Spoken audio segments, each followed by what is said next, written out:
104.7 Metasol FM, cuma lagu enak.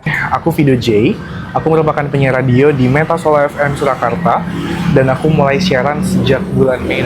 Masuk ke Metasol FM, aku belajar banyak bahwa ternyata dunia radio sangat-sangat kompleks. Gak cuman soal ngomong aja, gak cuman soal kita menyampaikan informasi ke pendengar, tapi juga kita belajar bagaimana cara mengelola musik, mengelola genre lagu, dan juga kita harus belajar bagaimana cara mengatur mood dalam dunia siaran.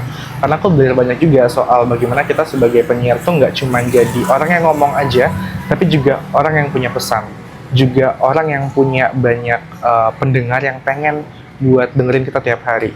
Jadi menurut aku dalam dunia radio sangat-sangat berbeda dengan dunia MC atau dunia moderator atau dunia public speaking lainnya. Karena di radio sendiri kita nggak kelihatan, kita didengarkan suaranya. Jadi bagaimana kita menyampaikan sesuatu, bagaimana kita mengolah artikulasi, bagaimana kita mengolah apa yang kita sampaikan, itu sangat-sangat penting. Alasan aku masuk ke dalam dunia radio adalah karena aku sejak SMA sering diberikan kesempatan oleh publik untuk jadi public speaker, entah itu sederhana jadi moderator, jadi MC di acara sekolah, atau mungkin kayak jadi pemimpin rapat pada saat rapat OSIS.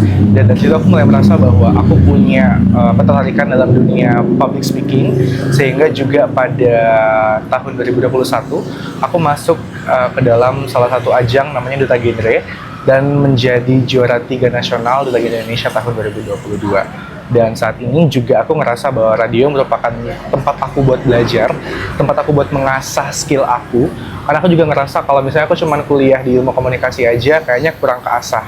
Jadi aku pengen buat praktek langsung ke lapangan, di mana aku bisa bertemu dengan pendengar, aku bisa bertemu dengan para praktisi dan senior di dunia radio, sehingga aku juga bisa belajar public speaking dengan lebih dalam lagi dalam konteks radio tentunya.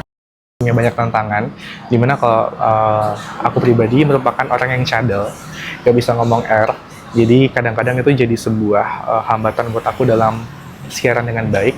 Tapi semakin waktu, semakin kesini, semakin aku belajar bahwa ternyata kelemahan kita sebagai penyiar tuh nggak harus menghambat kita. Justru kelemahan kita tuh bisa jadi ciri khas kita sebagai seorang penyiar. Ada penyiar yang bisa ngomong huruf R, ada juga penyiar yang bisa ngomong huruf S, atau mungkin ada penyiar yang dia tuh nggak bisa buat ngomong terlalu panjang. Tapi itulah teman-teman, kalau kita ngomong soal penyiar radio sangat-sangat beragam, dan perbedaan kita, kelemahan kita nggak harus menghambat kita juga, seperti itu.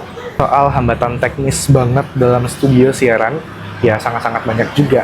Misalnya ketika ada mati listrik saat siaran, atau mungkin ketika mixer tiba-tiba ngadat, atau mungkin ketika tiba-tiba mikrofonnya mati dan lain sebagainya, yang mungkin itu adalah tanggung jawab penyiar. Tapi kita sebagai penyiar radio harus lagi-lagi bisa beradaptasi, bisa mampu buat menyampaikan kepada pendengar setelah terjadi kendala.